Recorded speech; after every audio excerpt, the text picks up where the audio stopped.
BNP chairperson বিএনপির ভারপ্রাপ্ত chairman Tarique Rahman তিনি বাসা থেকে বের হয়েছেন এবং বাসা থেকে বের হয়ে আপনারা দেখেছেন যে তিনি সাধারণ জনগণ যারা এখানে অবস্থান করছিল তাদেরকে তিনি হাত নেড়ে শুভেচ্ছা জানিয়েছেন এবং তারপর এই মুহূর্তে তার যেই যাত্রাপথ সেই উদ্দেশ্যে তিনি আসলে রওনা হচ্ছেন এবং সবার আগে বাংলাদেশ যেই গাড়িটি রয়েছে সেই গাড়িতে করে আসলে তিনি যাত্রা শুরু করেছেন এবং আমরা দেখতে পাচ্ছি তিনি গাড়িতে উঠেছেন এবং তার সঙ্গে নেতাকর্মী যারা রয়েছেন তারা এই মুহূর্তে অবস্থান করছেন এবং কিছুক্ষণের মধ্যেই হয়তো তিনি এখান থেকে এখান থেকে তার যে গন্তব্য অর্থাৎ জিয়াউর রহমান তার পিতা শহীদ রাষ্ট্রপতি জিয়াউর রহমান। নতুন রিন গভীর থেকে পরিষ্কার করে কাপড়কে রাখে নতুনের মতো উজ্জ্বল। নতুন রিন অ্যাডভান্সড পাউডার। তার যে সমাধিস্থল সেই সমাধিস্থলের দিকে তিনি যাবেন এবং তার নিরাপত্তার দায়িত্বে যারা রয়েছেন সেই দায়িত্বপ্রাপ্ত সিকিউরিটিরা এই মুহূর্তে অবস্থান করছেন এবং আমরা দেখতে পাচ্ছি যে তিনি এই মুহূর্তে গাড়ির ঠিক সামনের যেই সিটটি রয়েছে সেই সিটে তিনি এই মুহূর্তে অবস্থান করছেন এবং আমরা আপনাদেরকে একটু দেখাতে চাই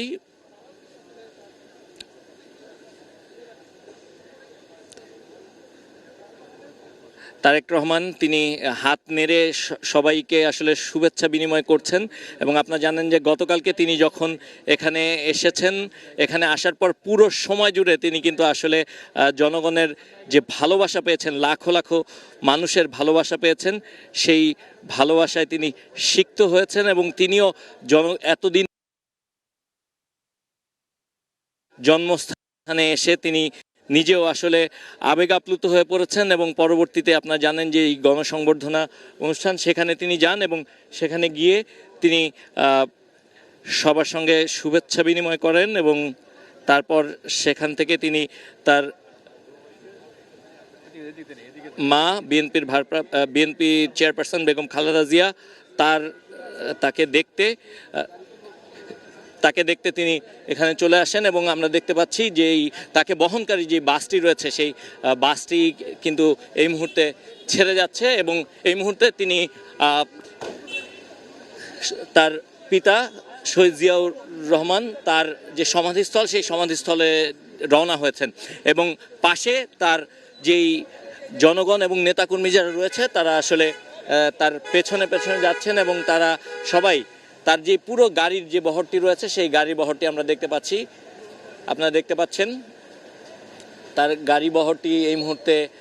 গুলশান থেকে ছেড়ে গেছে এবং কিছুক্ষণের মধ্যেই তিনি হয়তো যে বনানীর যে মূল সড়কটি রয়েছে সেই সড়কটি হয়ে পরবর্তীতে তিনি জিয়া উদ্যানে গিয়ে পৌঁছবেন এবং সেখানে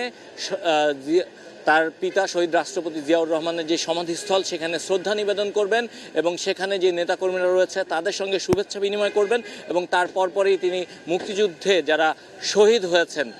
তাদের সেই শহীদদের স্মরণে জাতীয় স্মৃতিসৌধে সাভারে চলে যাবেন। তো এখন তার যে গাড়িবহর এই গাড়িবহরটি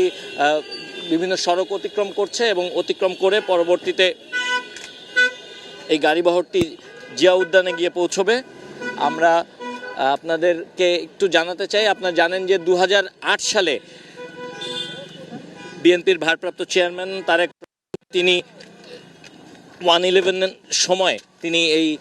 বাংলাদেশ ত্যাগ করেন সপরিবারে এবং তারপর থেকেই তিনি কিন্তু লন্ডনে অবস্থান করছিলেন এবং তারপর থেকে এবং এখন দীর্ঘ 17 বছর পর তিনি বাংলাদেশে গতকালকে ফিরে এসেছেন এবং গতকালকে ফিরে আসার পর লাখো মানুষের ভালোবাসায় সিক্ত হয়েছেন এবং বিমানবন্দর থেকে পুরো সময় জুড়ে তাকে নিরাপত্তা বলয়ের মধ্য দিয়ে তারপর তাকে এই বাসায় পৌঁছে দেওয়া হয়েছে এবং আপনি জানেন যে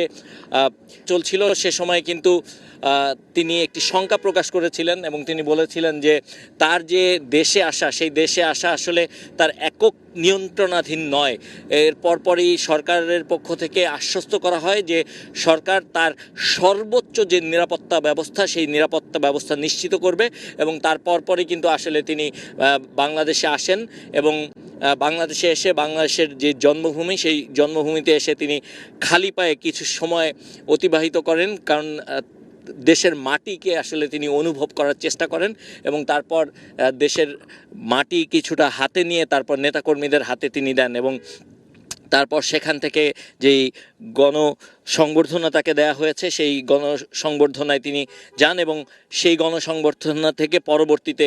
তিনি তার অসুস্থ মা বিএনপি চেয়ারপারসন বেগম খালেদা জিয়াকে দেখতে এভারকেয়ার হাসপাতালে যান এবং গণসংবর্ধনায় তিনি যেসব কথা বলেছেন আমরা যদি একটু আপনাদেরকে বলি, সেটি হচ্ছে তিনি বলেছেন, I have a for my country, অর্থাৎ দেশের মানুষের জন্য তিনি একটি প্ল্যান করেছেন এবং সেই প্ল্যানটি তিনি বাস্তবায়ন করতে চান বলে তিনি জানিয়েছেন এবং তিনি বলেছেন যে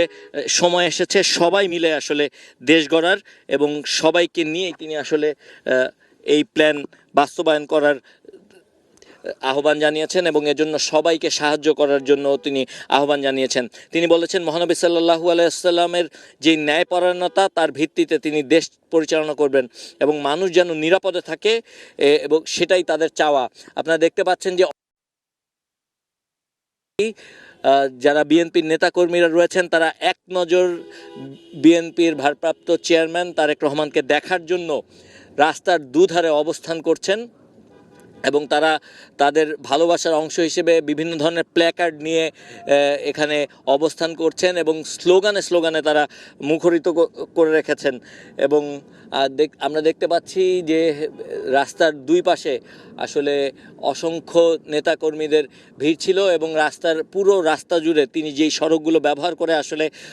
এই জিয়া উদ্যানের দিকে যাচ্ছেন, এই পুরো সড়কটি জুড়ে